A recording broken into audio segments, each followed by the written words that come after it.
Pemirsa, sepak terjang Rafael Alun banyak membuat publik geleng-geleng kepala. Lalu bagaimana tidak ya, usai ditetapkan menjadi tersangka, Rafael masih sempat roadshow ke berbagai media. Tak sedikit warganet yang melihat hal tersebut justru memberikan panggung dan mengglorifikasi dirinya.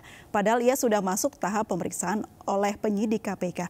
Lalu bagaimana MNC Media menyikapi hal ini? Lebih jauh kita akan membahas bersama jurnalis senior Prabu Revolusi. Selamat sore Mas Prabu. Halo Mbak April. Terima kasih sudah gabung di MNC Now, Mas. Ini bicara soal kasus yang menimpa RAT. Sebelum saya membahas mengenai glorifikasi, Anda sebagai jurnalis senior, bagaimana menyikapi kasus yang menimpa RAT ini? Kalau kami melihat ya bahwa kasus yang sekarang sedang ramai dibicarakan oleh publik ya terkait RAT ini merupakan sebuah tanda bahwa semesta sudah berkonspirasi ya untuk membuka kotak Pandora yang selama ini berada di kementerian dan lembaga, terutama dalam hal ini kita berbicara tentang Kementerian Keuangan. Publik tahu bahwa ada kemungkinan penyelewengan di situ tetapi tidak pernah terungkap. Kita melihat bahwa kemudian kasus ini terungkap, lalu kemudian banyak lagi temuan-temuan lain juga muncul ke publik yang diutarakan oleh Pak Menko Mahfud dan juga yang lain, yang walaupun kita harus syukuri, tetapi juga sayangnya ini terbuka momentumnya bukan karena penyelidikan dari internal, tetapi karena kasus flexing, karena kasus penganiayaan dari Mario kepada David. Dari situ kemudian netizen ya yang kemudian memberikan pressure, tekanan kepada institusi untuk membongkar siapa ini RAT. Barulah muncul temuan-temuan bahwa hartanya berlimpah, tidak logis dengan pendapatan yang diterima.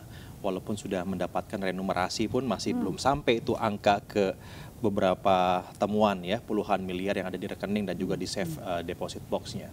Jadi saya melihat lebih jauh daripada kasus per kasus ya, tetapi ini merupakan sebuah kemauan ya dari semesta begitu untuk membuka apa yang harus dibuka selama ini kepada publik. Ya pada akhirnya kita mesti mengawal kasus ini agar menjadi terang benderang, bukan saja hanya untuk RAT tetapi juga temuan-temuan lain yang sekarang sedang ramai diperbincangkan oleh publik ya, bahkan dibawa ke parlemen atau ke Senayan. Jangan sampai ini menjadi konsumsi di media saja, tetapi juga harus membongkar ya, memberikan momentum kepada penegak hukum untuk membongkar lebih jauh lagi temuan-temuan yang selama ini sudah diperbincangkan, kita sama-sama tahu tetapi butuh terobosan hukum yang lebih jauh daripada sekarang.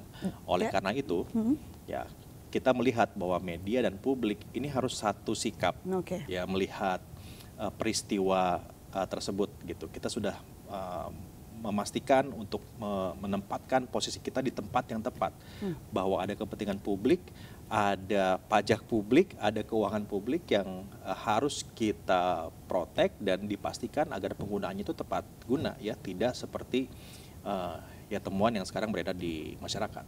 Baik, soal bagaimana jurnalistik harus memandang kasus ini, seharusnya posisi jurnalistik itu di mana sih Mas untuk kasus ini? Jadi begini, dalam banyak hal menurut hemat kami ya, jurnalis memang harus ada di tengah-tengah begitu. Tetapi untuk kasus-kasus yang punya kepentingan pada publik, jelas bukan tentang di tengah-tengah, tetapi tentang berdiri di kaki publik, berdiri di kepentingan publik begitu. Kalau memang kepentingan publik itu di kanan, ya kita berdiri di kanan gitu ya, tidak di tengah-tengah lagi. Karena kalau misalnya kita memberikan ruang untuk tersangka begitu, itu bukan lagi tentang prinsip balancing ya, tetapi memberikan panggung ya. Ini hal yang tentu kita tidak inginkan. Kita ingin ya agar para tersangka ini bukan saja hanya RAT tetapi juga tentu mereka nih oknum-oknum yang sekarang belum terungkap ya, mendapatkan pelajaran ya dari peristiwa ini, bahwa suatu saat jika memang praktek ini terus-menerus dilakukan ya akan terbongkar, kalaupun tidak oleh aparat, oleh alam semesta begitu ya yang akan membongkarnya. Nah, publik mesti dibela dalam hal ini ya, dan kita dudukkan pesannya bahwa yang salah itu salah ya, yang benar itu benar. Walaupun tentu ada proses pengadilan yang akan menentukan secara absah begitu ya, siapa yang benar, siapa yang salah, hukumannya berapa dan seterusnya. Namun demikian kan sebetulnya kita tidak bisa menafikan bahwa pada saat ya kita semua media dan juga publik ya, ini media dan publik saya melihatnya tidak bisa dipisahkan dua entitas ini. Kita sama-sama tahu bahwa kita berada di sepatu yang sama nih, waktu memberikan pressure, tekanan ya kepada aparat untuk bisa membongkar kasus ini, sehingga akhirnya KPK mengambil langkah ya? mengambil kasus ini dan pada akhirnya menjadikan RAT sebagai tersangka dalam waktu yang cukup cepat. Kita perlu mengapresiasi di KPK yang memberikan respon dengan begitu tanggap dan cepat, dan ini kan menjawab keresahan dari masyarakat juga begitu. Baik, bicara soal Rafael Alun ini menjadi fenomena karena akhir-akhir ini muncul di berbagai media, Mas, dan banyak netizen yang menyikapi ini menjadi hal yang kurang elok dan apik karena dianggap memberikan tempat menjadi glorifikasi untuk Rafael Alun. Seperti itukah menurut Anda? Tentu setiap redaksi memiliki kebijakannya masing-masing gitu ya. Saya tidak mau masuk mengomentari kebijakan redaksi di media yang lain ya. Setiap media punya approach pendekatan yang berbeda untuk publik ya yang bertaut pada media tersebut. Namun demikian barangkali saya bisa berbicara dari sisi MNC, dari sisi redaksi kami yang melihat bahwa ini sudah terang benderang juga kasusnya begitu ya, temuannya sudah ada, hitung-hitungannya sudah ada, dan bukan saja hanya RAT ini ya, tetapi juga kasus-kasus yang mengitari RAT ini kan. RAT ini kan bukan hanya tentang pencucian uang dan juga tindak pidana korupsi lainnya, tapi kan tersangkut pada kasus-kasus yang lain. Flexingnya satu, yang kedua penganiayaan yang dilakukan oleh putranya kepada David yang sampai sekarang masih membekas ya, memberikan satu luka yang mendalam bagi publik. Nah, pada saat ini MNC memilih untuk berada di sisi publik ya. Kita memahami perihnya publik menerima fakta ini, bahwa ya yang muncul di publik kan pajak yang dibayarkan itu ternyata juga dipergunakan seperti ini, walaupun ini oknum ya, sekali lagi ya, ada juga banyak aparatur dari Kementerian Keuangan ataupun juga di pajak yang jujur dan juga melakukan pekerjaannya dengan sebagaimana mestinya, tetapi temuan ini tadi yang saya katakan di awal, ini kayak kotak Pandora begitu ya, yang selama ini jadi mitos, ternyata mitos itu ada gitu. Jadi sebuah kisah nyata kan, kalau mitos itu ada dan nggak ada ya, tapi ini ternyata ini bukan lagi mitos nih, ternyata it happened gitu ya, ada di situ. Jadi kami lebih memilih untuk berada di kaki publik gitu. Oleh karena itu juga sudut pemberitaan kami adalah memastikan agar kasus ini dibongkar secepat-cepatnya, diselesaikan secepat-cepatnya, dan kemudian yang paling penting adalah what next, apa yang perlu dilakukan setelah dari RAT ini. RAT ini kan satu kasus ya yang seharusnya bisa membuka pintu-pintu yang lain untuk membongkar temuan-temuan yang lain. Jadi jangan takut untuk mengutarakan atau membuka ya secara transparan temuan-temuan yang lain, karena sebetulnya itulah yang diinginkan oleh publik. Justru jangan disembunyikan ya, KL atau kementerian lembaga ini tidak akan menjadi baik pada saat temuan-temuan koruptif itu malah diberikan tempat perlindungan atau ditutup-tutupi.